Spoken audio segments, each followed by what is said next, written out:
नमस्कार विद्यार्थी मित्रांनो, दीप अकॅडमीमध्ये आपल्या सर्वांचं स्वागत आहे. आपल्या चॅनलवरील नवनवीन व्हिडिओज बघण्यासाठी आपल्या चॅनलला सबस्क्राईब करा. विद्यार्थी मित्रांनो, आज आपल्याला बघायचं आहे lesson number 1.4 journey to the waste.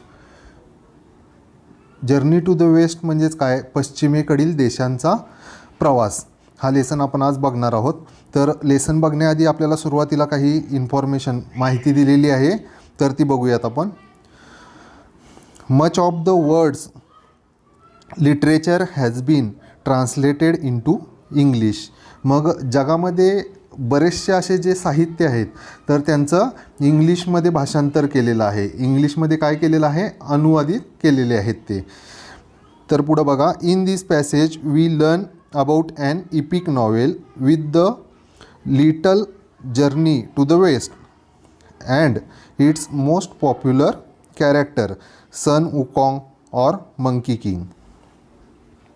तर बघा आता हा जो पॅसेज आपण बघणार आहे, हा जो पार्ट आपण बघणार आहे, तर यामध्ये पश्चिमेकडील प्रवास हे टायटल असलेली कादंबरी आपल्याला बघायची आहे. आणि ही जी कादंबरी आहे, हा जो पॅसेज आहे, तर यामध्ये सर्वात प्रसिद्ध असे एक कॅरेक्टर आहे, तर ते सन वुकॉंग किंवा त्याला आपण माकडांचा राजा, मंकी किंग असं देखील म्हणतो. आणि त्याची आपल्याला माहिती या पॅसेजमध्ये घ्यायची आहे. This novel is a classic of Chinese literature. ही जी कादंबरी आहे तर चीनच्या साहित्यातील सर्वात प्रसिद्ध अशी कादंबरी आहे. It was written in the 16th century by Wu Cheng'en. ही कादंबरी 16व्या शतकामध्ये वू चेंगन यांनी लिहिलेली आहे. Does the passage remind you of a few things you read in your history textbook last year.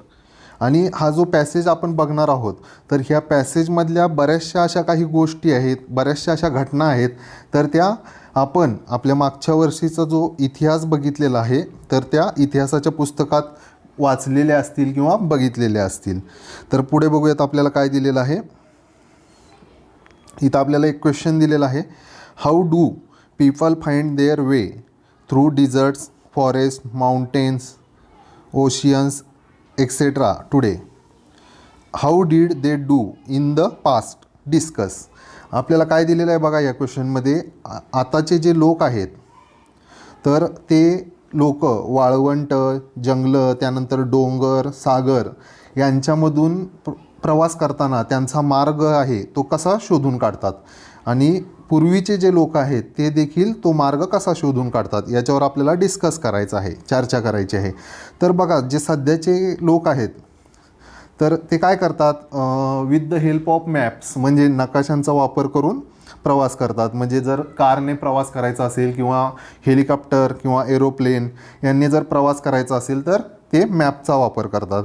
नंतर जर समजा समुद्रमार्गाने प्रवास करायचा असेल तर काही पॉवरफुल कंपास असतात, म्हणजे काही यंत्र असतात, तर त्या यंत्राच्या सहाय्याने त्या पाण्यातील प्रवास केला जातो. म्हणजे समुद्रातील प्रवास किंवा मोठ्या मोठ्या महासागरामध्ये प्रवास केला जातो. त्यानंतर आता जर पास्टमधील जर विचार केला, म्हणजे भूतकाळामधील जर विचार केला, म्हणजे पूर्वीचे लोक कशा पद्धतीने प्रवास करत होते, ते कोणत्या मार्गाने प्रवास करत होते ते जर बघितलं आपण, तर जुन्या काळातील जे लोक होते ते काय करायचे? पूर्वीच्या काळामध्ये असे काही यंत्र वगैरे नव्हते किंवा असे मॅप वगैरे, नकाशे वगैरे नव्हते, तर ते काय करायचे? पहिले काही लोक गेलेले असतील, त्यांच्या पावलांचे ठसे असतील किंवा जर समजा घोड्यांच्या पावलांचे ठसे, माणसांच्या पावलांचे ठसे, त्यांचा वापर करून ते मार्ग शोधायचे जुन्या काळातील लोक. किंवा पूर्वीच्या काळामध्ये जे काही मॅग्नेटिक कंपॉस होते, म्हणजेच चुंबकीय यंत्र देखील होते, त्याचा वापर करून ते मार्ग शोधण्याचा प्रयत्न करायचे. किंवा आकाशामध्ये बघायचे, आकाशामध्ये तारे लक्षात ठेवायचे, त्या ताऱ्याच्या दृष्टीने, त्या ताऱ्याचा विचार करून ते तारे कोणत्या दिशेला कोणता तारा आहे हे लक्षात घेऊन ते मार्ग शोधण्याचा प्रयत्न करत होते. तर आता पुढं बघूयात आपण सेकंड नंबर. आता आपण यामधील सेकंड नंबरचा क्वेश्चन बघूयात. आपल्याला काय विचारलेलं आहे, read the following statements and say whether each one is historical or fictional. तर हिस्टॉरिकल म्हणजेच काय, ऐतिहासिक, आणि फिक्शनल म्हणजेच काय, तर काल्पनिक गोष्टी, म्हणजेच कल्पना केलेली आहे अशा गोष्टी. मग आपल्याला काय करायचं आहे, खाली काही स्टेटमेंट दिलेले आहेत तर ते वाचायचे आहेत आणि ते ऐतिहासिक आहेत की काल्पनिक आहेत हे आपल्याला सांगायचं आहे. मग याच्यामध्ये बघा, सुरुवातीला आपण पहिला बघूयात. पहिले काय दिलेलं आहे, पहिल्या याच्यामध्ये आपल्याला दिलेलं आहे Indian merchants use to travel across the seas many centuries ago. म्हणजेच भारतीय जे व्यापारी होते ते काही वर्षापूर्वी समुद्रमार्गाने प्रवास करत होते. तर हे कसं आहे, हे हिस्टॉरिकल आहे. याचा आन्सर काय असणार आहे, हिस्टॉरिकल. त्यानंतर पुढचं रीड करूयात आपण. सेकंड नंबरमध्ये काय आहे, Sinbad the seller completed 7 voyages. म्हणजे सिंदबादचे जे नाविक होते तर यांनी 7 वेळा समुद्र प्रवास केलेला आहे. ही काल्पनिक गोष्ट आहे म्हणून याला आपण काय म्हणणार आहोत, फिक्शनल असं म्हणणार आहोत. याचा आन्सर फिक्शनल असणार आहे. तर त्याच्यापुढं आपण बघूया थर्ड नंबर काय दिलेला आहे, Neil Armstrong landed on the moon in the 20th century. 20व्या शतकामध्ये नील आर्मस्ट्रॉंग चंद्रावर गेला होता. ही खरी गोष्ट आहे, तर ही हिस्टॉरिकल येणार आहे.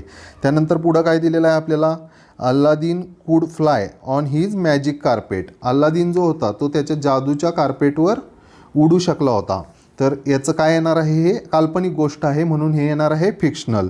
त्याच्यानंतर पुढं बघूयात आपण, Alexander the great conquered a number of countries before he came to India. मग अलेक्झांडर जो होता तर त्यानं भारतात येण्यापूर्वी अनेक जे देश आहेत ते जिंकलेले होते. हे याचा आन्सर येणार आहे हिस्टॉरिकल. मग पुढं काय दिलेलं आहे आपल्याला, Gulliver met very tiny people in Lilliput and giant in the country of Brobdingnag. तर याचं काय येणार आहे, जो गुलिवर आहे तर हा ब्रॉबिंगनागमधील लिलीपूट आणि जायंट लोकांना भेटला होता. तर याचं आन्सर येणार आहे फिक्शनल. पुढं बघूयात आपल्याला काय दिलेलं आहे, 7th number, there's a man in the moon who watches what's going on the earth. म्हणजे चंद्रावर असा एक माणूस आहे की जो पृथ्वीवरील सर्व काही पाहू शकतो. तर ही एक काल्पनिक गोष्ट आहे, याचा आन्सर लिहिणार आहोत फिक्शनल. मग पुढं बघा last, emperor Ashoka's empire stretch from the modern day Afghanistan to Bangladesh. मग जो सम्राट अशोक होता तर त्याचं जे साम्राज्य होतं ते आधुनिक काळातील अफगाणिस्तानपासून बांगलादेशपर्यंत पसरलेलं होतं. तर हे काय येणार आहे, ही सत्य घटना आहे म्हणजे ही ऐतिहासिक आहे. यालाच आपण आन्सर काय लिहिणार आहोत, हिस्टॉरिकल असं आन्सर आपल्याला याचं लिहायचं आहे. आता याच्यानंतर पुढे बघूयात आपल्याला काय दिलेलं आहे. याच्यानंतर आता पुढं आपल्याला लेसन बघायचं आहे. लेसन काय आहे, जर्नी टू द वेस्ट म्हणजेच पश्चिमेकडील देशाचा प्रवास. When we read the words journey to the west we naturally starting thinking about a journey to western countries like England and America. म्हणजेच बघा, आता आपण ज्यावेळेस पश्चिमेकडील देशाचा प्रवास हे जर नुसतं आपण वाचलं, व्हेन वी रीड म्हणजे याचं नुसतं आपण वाचन जर केलं तर आपल्याला लगेच काय लक्षामध्ये येतं, पश्चिमेकडील कोणकोणते देश आहेत तर आपण लगेच इंग्लंड, अमेरिका हे पश्चिमेकडील देशांचा प्रवास असेल असा आपण विचार करायला लागतो. मग but west is a relative term. पण ही जे वेस्ट म्हणजेच पश्चिम आहे तर ही काय आहे, एक सापेक्ष टर्म आहे, सापेक्ष गोष्ट आहे. For countries to our east we are the west. पण बघा, जर आता आपण आपला स्वतःचा विचार केला तर आपल्या पूर्वेकडचे जे देश आहेत त्यांच्यासाठी आपण पश्चिमेकडे आहोत. आपल्या पूर्वेकडच्या देशांसाठी आपण कुठे आहोत, पश्चिमेकडे आहोत. This particular journey that we are going to read about was actually a journey from China to our own country. पण आता आपण जो प्रवास या पॅसेजमध्ये बघणार आहोत, आपण जो प्रवास वाचणार आहोत तर तो चीनपासून तर आपल्या भारत देशापर्यंतचा हा प्रवास आहे आणि तो आपल्याला आता बघायचा आहे. It was made by the famous seventh century traveller Yuan Chwang. मग हा 7th सेंचुरी म्हणजे 7व्या शतकातला जो फेमस म्हणजेच प्रसिद्ध प्रवासी होता कोण, युआंग चॉंग, हा चीनचा आहे. तर त्यानं हा प्रवास केलेला आहे आणि ते आपल्याला आता बघायचं आहे. पुढे बघूयात आपण. इन दोज डेज म्हणजे त्या दिवसामध्ये, त्या काळामध्ये, travelling from China to India was not an easy task. One had to travel 1000 of miles on foot or horseback, crossing deserts, crossing snow clad mountains, crossing strange unfamiliar region, using roads where bandits and robbers roam, who would do it. तर बघा याच्यामध्ये काय दिलेलं आहे. तो जो काळ होता त्या काळामध्ये, पूर्वीच्या काळामध्ये चीनमधून भारतापर्यंतचा प्रवास करणं म्हणजे हे काय सोपं काम नव्हतं. त्यासाठी आपल्याला जो हिमछादित पर्वत आहेत ते ओलांडायचे होते, नंतर जे वाळवंट आहेत ते ओलांडायचे होते, परत अशा अचानक चमत्कारिक काही गोष्टी होत्या, अपरिचित काही प्रदेश होते, म्हणजे आपल्याला जिथलं काहीच माहिती नाही असे प्रदेश ओलांडून यायचं होतं. त्यानंतर अशा प्रवासामध्ये आपल्याला काही चोर, लुटारू, डाकू आपल्याला भेटणार होते. तर हा जो हजारो मैलांचा म्हणजे हजारो किलोमीटरचा जो प्रवास होता तो पायी किंवा घोड्यावर बसून करायचा होता. आणि हे कोण करणार, ही अशक्य गोष्ट होती. But Yuan Chwang had a dream. पण हे युआंग चॉंगचं काय होतं, हे एक युआंग चॉंगचं स्वप्न होतं, त्याचं ड्रीम होतं. He wanted to take Buddhist scriptures from India to his homeland in China. त्याला काय करायचं होतं बघा, भारतातलं जे काही बौद्ध धर्माचे पवित्र जे ग्रंथ होते, जे साहित्य होते, ते चीनमध्ये त्याला त्याच्या मायभूमीत नेण्याची त्याची काय होती, इच्छा होती. तर पुढं बघूयात आपण आता. It was like a pilgrimage to him. आणि त्याच्यासाठी तो जो प्रवास होता म्हणजे चीनमधून भारतामध्ये येण्याचा तो जो प्रवास होता ती एक धार्मिक यात्रा होती. त्याच्यासाठी काय होती, पिलग्रिमेज म्हणजे एक धार्मिक यात्रा होती. मग बघा पुढं काय दिलेलं आहे आपल्याला. Yuan Chwang undertook the long and difficult journey to follow his dream. पण त्याचं जे स्वप्न होतं तर त्याचं स्वप्न पूर्ण करण्यासाठी युआंग चॉंगनं हा जो एवढा दूरवरचा जो प्रवास होता, अवघड असा प्रवास होता, तो त्यानं हाती घेतलेला होता, त्याला त्यानं सुरुवात केलेली होती. For 17 long years he kept on travelling, suffering many hardships on the वे. तर बघा त्याचा जो प्रवास झालेला आहे तर तो 17 वर्षाचा असा प्रदीर्घ प्रवास झालेला आहे. 17 वर्ष त्याला वेळ लागलेला आहे. तर या 17 वर्षाच्या कालावधीमध्ये त्याला खूप साऱ्या जे कष्ट आहेत ते सहन करावं लागलेले आहेत आणि तरी देखील त्यानं तो प्रवास करत राहिलेला आहे, एवढा दीर्घ प्रवास. He travelled across the Gobi desert, then along the Tian Shan mountain range and on and on along the Silk Road through regions that are now Kyrgyzstan, Uzbekistan, Afghanistan and Pakistan before he came to India. म्हणजे बघा त्याला भारतात येण्यापूर्वी कोणते कोणते वाळवंट लागलेले आहेत, कोणते कोणते पर्वतरांगा लागलेले आहेत ते आपल्याला बघायचं आहे. मग भारतात येण्यापूर्वी त्याला गोबीच्या वाळवंटातून त्यानं प्रवास केलेला आहे. त्यानंतर त्याला तियान शान ही पर्वतरांग लागलेली आहे, तर त्या पर्वतरांगामधून देखील त्यानं प्रवास केलेला आहे. नंतर त्याला रेशीम मार्ग देखील लागलेला आहे, तर त्या रेशीम मार्गामधून देखील त्यानं प्रवास केलेला आहे. म्हणजे अशा खडतर मार्गातून त्यानं प्रवास करत करत तो भारतामध्ये आलेला आहे.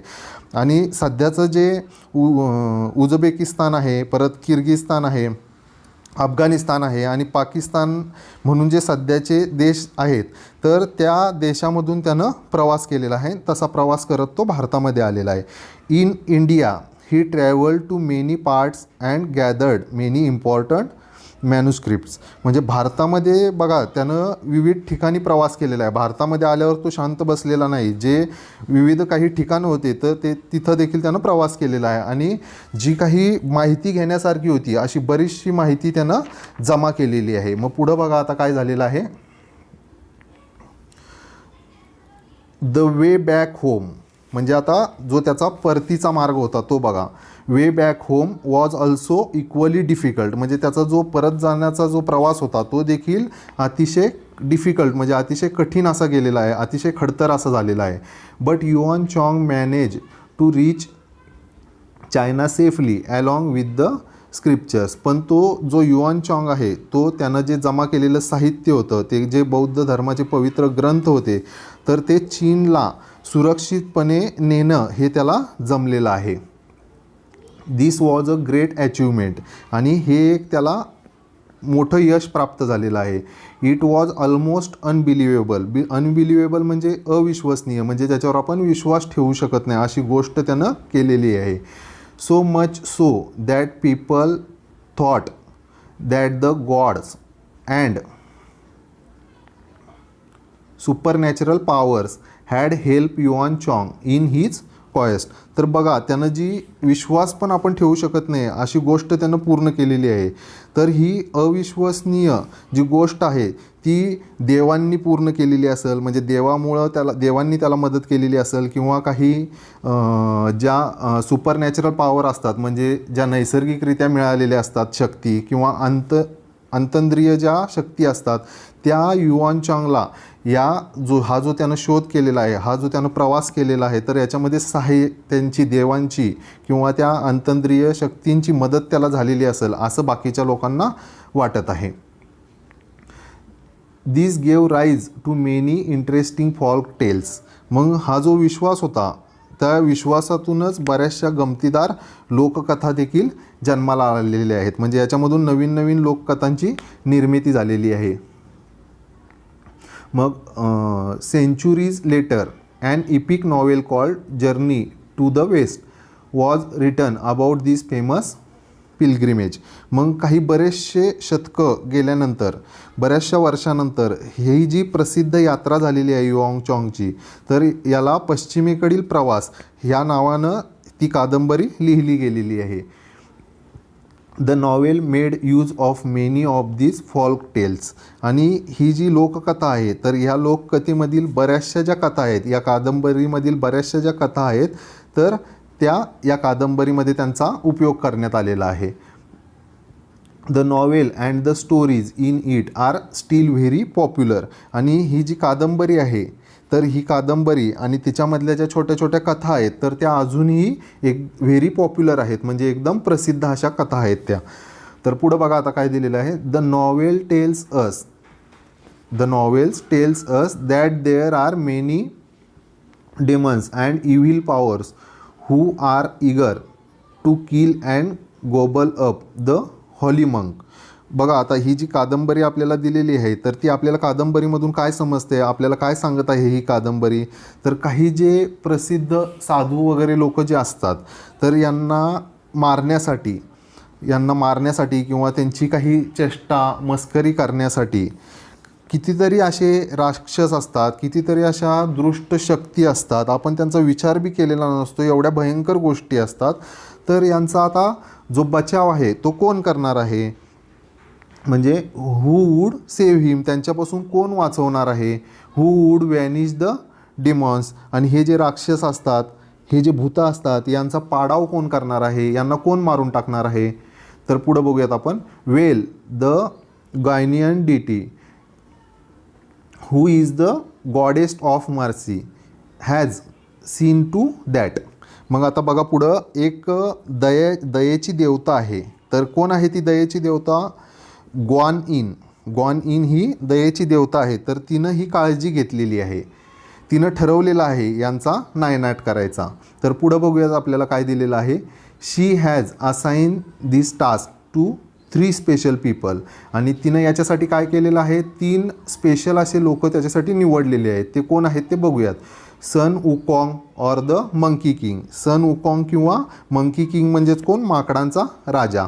पुढं दुसरा कोण आहे, झू बाजी ऑर पिक्सी. त्यानंतर तिसरा कोण आहे, अँड शा उजिंग ऑर सँड प्रिएस्ट. म्हणजे शा उजिंग किंवा सँड प्रिएस्ट म्हणजे जो धुळीचा साधू. हे 3 लोक तिनं निवडलेले आहेत. कोणी निवडलेले आहेत? ग्वान इन ही दयेची देवता आहे. तिने या तिघांना हे काम सोपवलेलं आहे. मग पुढं बघूयात आपल्याला काय दिलेलं आहे. Now now these 3 characters are no saints. म्हणजे हे जे 3 व्यक्ती आहेत ह्या काही कोणी संत वगैरे नाहीत. In fact though they all have supernatural powers they are known trouble makers. म्हणजे हे कोणी संत वगैरे नाहीत या 3 व्यक्ती, तर यांच्याकडे त्यांची जी नॅचरल पॉवर निसर्गतः काही शक्ती मिळालेली आहे, म्हणजे अंतंद्रिय शक्ती त्यांना मिळालेली आहे आणि त्या शक्तीमुळंच ते उपद्रवी म्हणून परिचित आहेत सर्वांना. तर पुढं बघूयात आपण. So the gods have thrown them out of heaven. आणि त्यामुळंच त्यांना देवानं काय केलेलं आहे तर स्वर्गातून काढून दिलेलं आहे, हकलून दिलेलं आहे. However the kind of deity Guanyin has offered each of them one more chance. आता पण ही जी देवता आहे तर हिनं काय केलेलं आहे ग्वानिननं, तर त्या तिघांपैकी प्रत्येकाला एक एक चान्स दिलेला आहे, एक एक संधी दिलेली आहे. आता काय संधी दिलेली आहे ती आपल्याला बघायची आहे. If you help the holy monk in his pilgrimage to India, if you use your powers for his good work, then you may return to हिवन.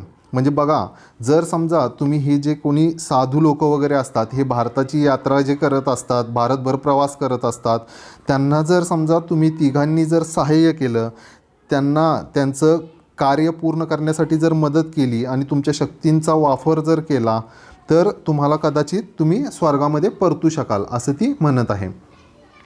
That is why the 3 characters have agreed to be Yuan Chwang's disciples and to help Yuan Chwang in his difficult journey.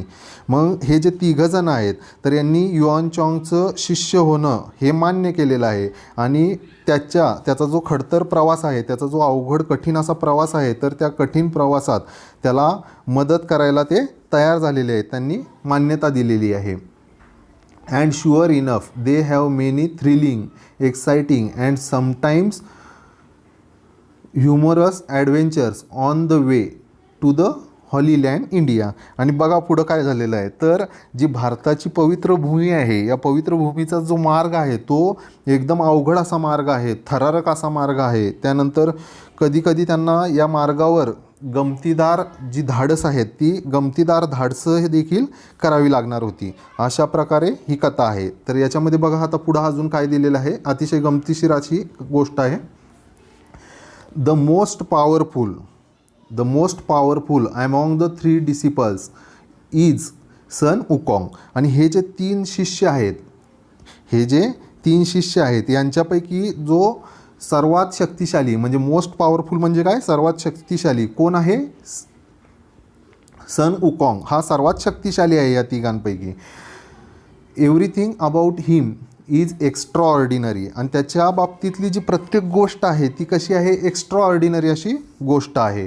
तर पुढं बघा, he was born, त्याचा जन्म कधी झालेला आहे, when winds blue over a huge stone egg on the flower fruit mountain. कोणता mountain आहे, फ्लॉवर फ्रूट माउंटेन.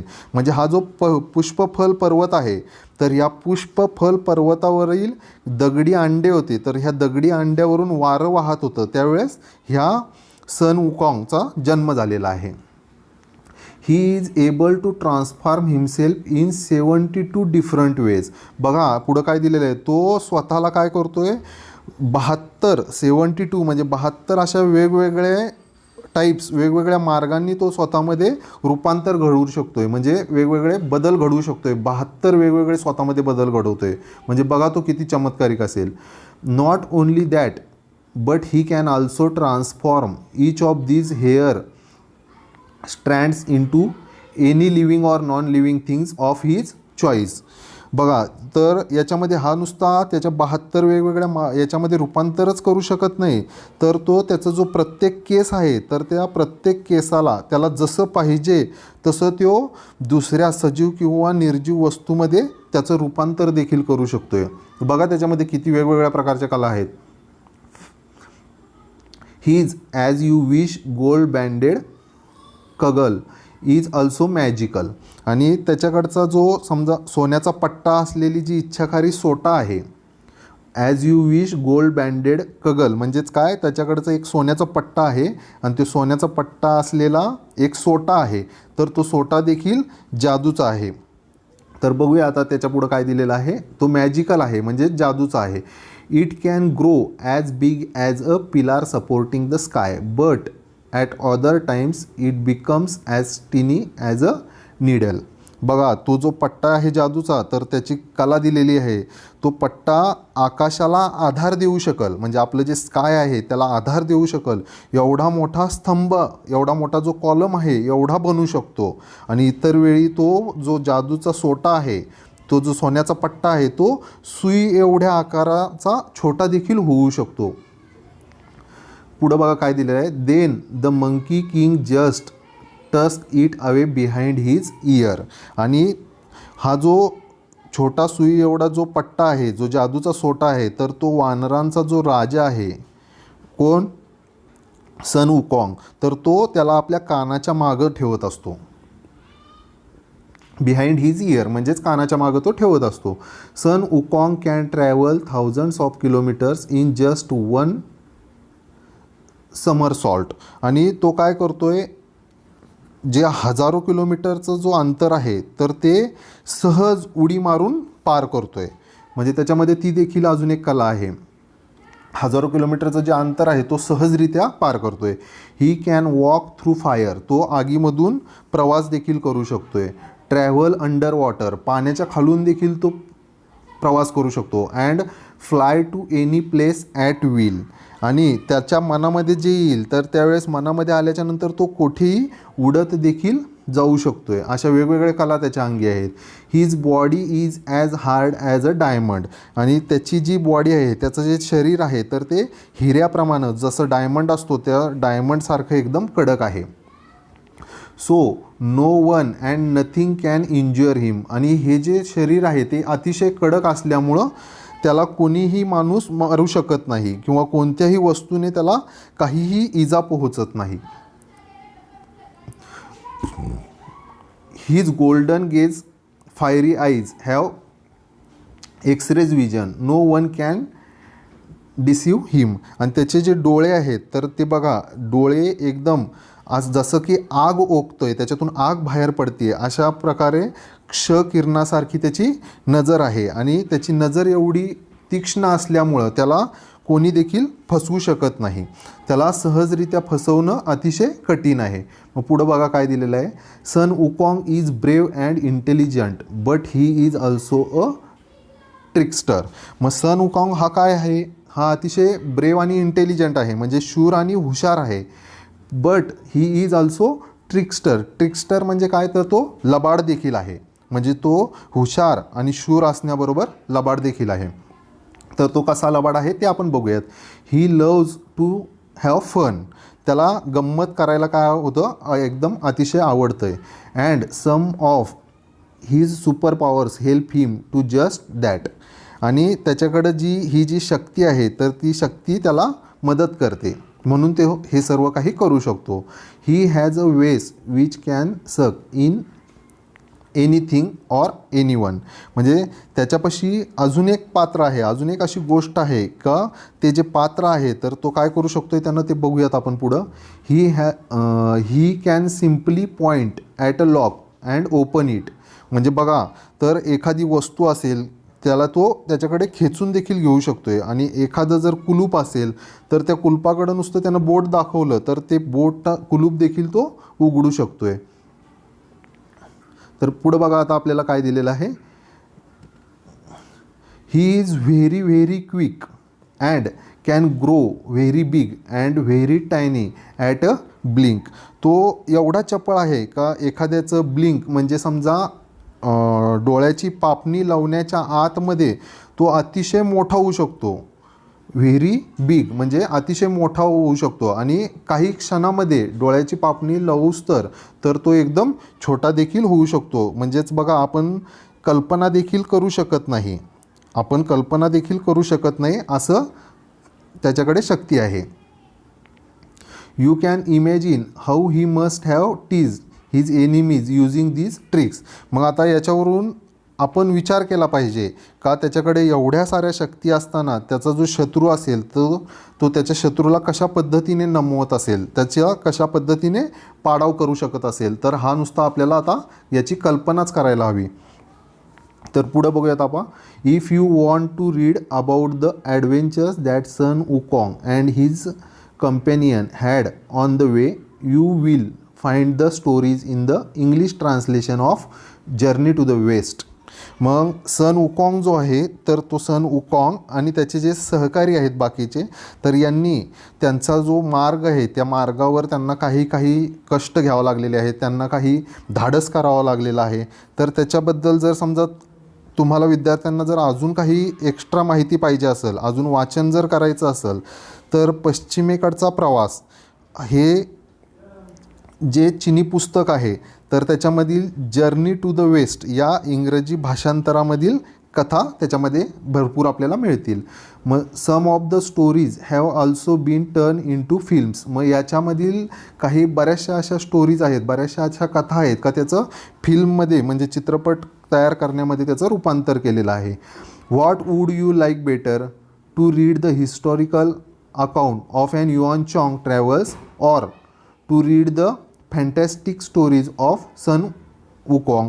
म्हणजे बघा आता तुम्हाला हे जे सन वुकॉंगच्या काही गोष्टी आहेत तर याच्यामधील कोणती गोष्ट जास्त आवडेल. सन वुकॉंगचे जे ऐतिहासिक वर्णन केलेलं आहे तर ती पुस्तकं तुम्हाला वाचायला आवडतील का त्याच्या ज्या कल्पनाविषयक ज्या कथा आहेत तर त्याची पुस्तकं तुम्हाला वाचायला आवडतील असं त्यांनी विचारलेलं आहे. Maybe you should read both to find out what you like better.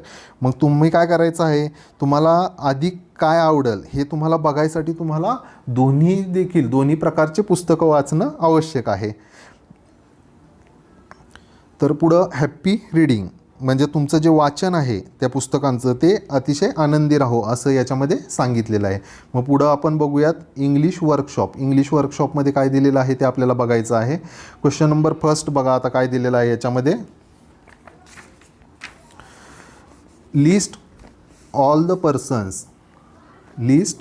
Persons and characters mention in the story, which of them are real, which are imaginary.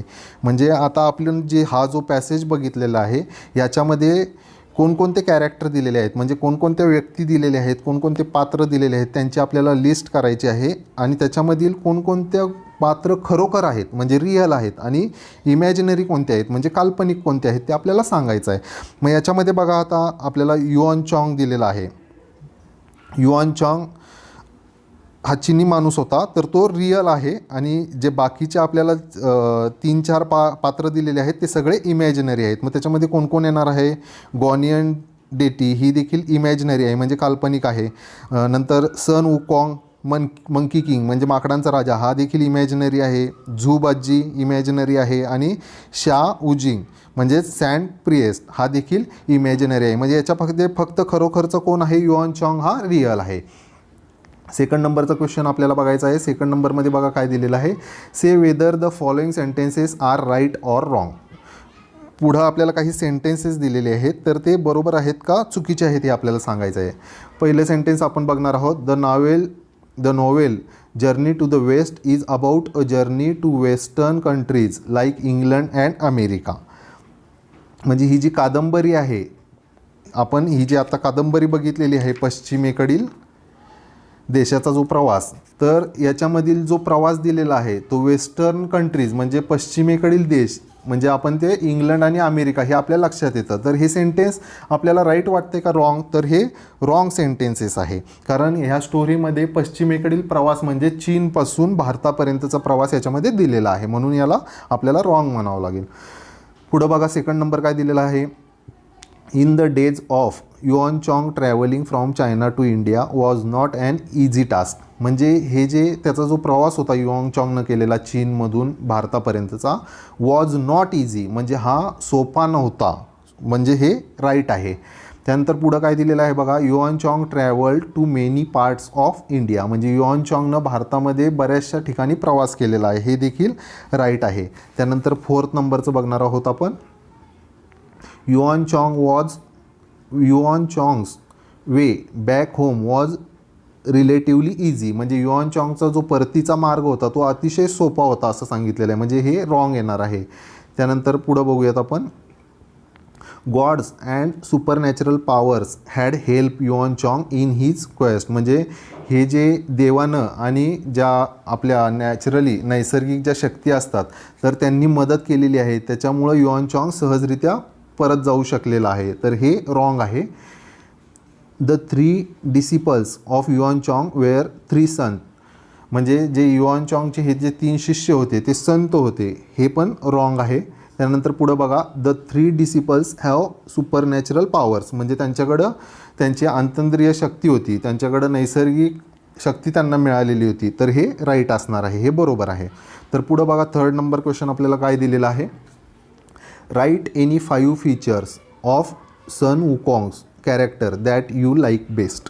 मग आपण हा जो पॅसेज बघितलेला आहे याच्यामध्ये सन वुकॉंगमधले जे अधिक आपल्याला आवडलेले काही वैशिष्ट्य असतील तर ते याच्यामध्ये लिहायचे आहेत आपल्याला. तर याच्यामध्ये पहिलं जे वैशिष्ट्य आहे ते इथं दिलेलं आहे आणि जे बाकीचे 4 वैशिष्ट्य आहेत ते आपल्याला लिहायचे आहेत.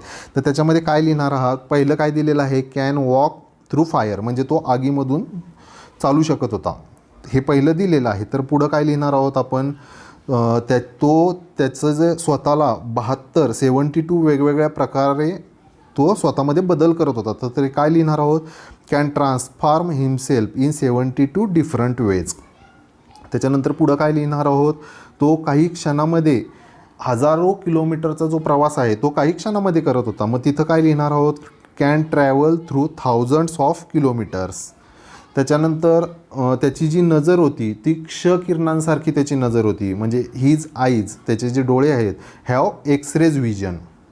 मग पुढं 4थ्या नंबरला काय लिहिणार आहोत आपण लास्टला, तर तो त्याच्या स्वतःमध्ये जो बदल करत होता, आपली पापणी चालूबंद व्हायच्या आतमध्ये तो एकदम मोठा व्हायचा किंवा एकदम छोटा व्हायचा, हे आपल्याला समजून देखील येत नव्हतं. म्हणजे ही कॅन ग्रो, म्हणजे त्याची वाढ होत होती, very big and very tiny in a blink, असं त्याला आपल्याला म्हणता येईल. मग पुढं बघूयात आपल्याला काय दिलेलं. आपल्याला क्वेश्चन नंबर 4 दिलेला आहे, read as big as a pillar as tiny as a needle.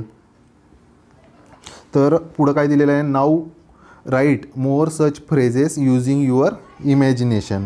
म्हणजे आपल्याला हे जे वरचे काही एक्झाम्पल दिलेले आहेत, ॲज बिग ॲज पिलार आणि as tiny as a needle, तर अशा पद्धतीचेच आपल्याला काही शब्दसमूह लिहायचे आहेत.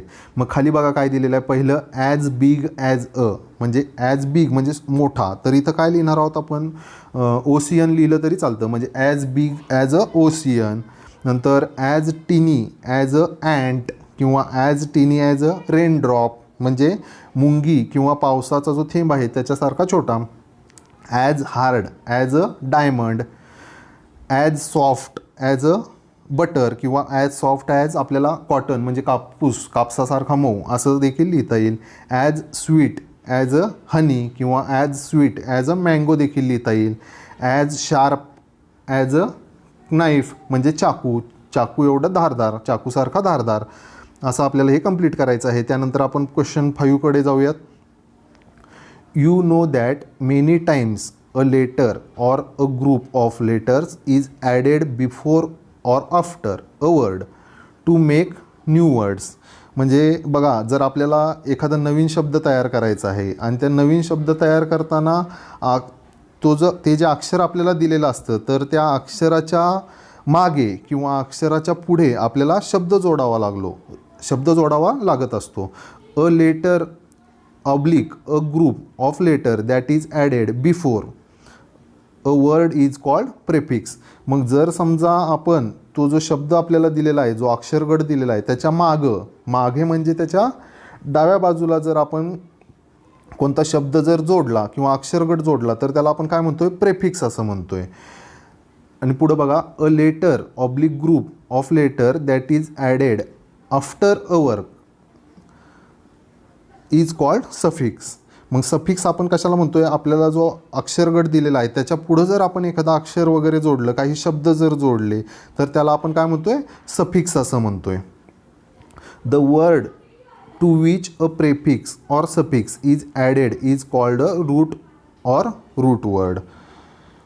म्हणजेच आपण जे शब्द असतात आपल्याला जो शब्द दिलेला आहे त्या शब्दाला जर आपण काही प्रेफिक्स किंवा जर सफिक्स जर जोडले, म्हणजे पुढं किंवा मागं जर काही शब्द जोडले, तर त्याला आपण रूट असं म्हणतो किंवा रूट वर्ड असं म्हणतो. म्हणजेच त्याला मूळ शब्द, रूट वर्ड म्हणजेच काय, मूळ शब्द असं त्याला म्हणतो.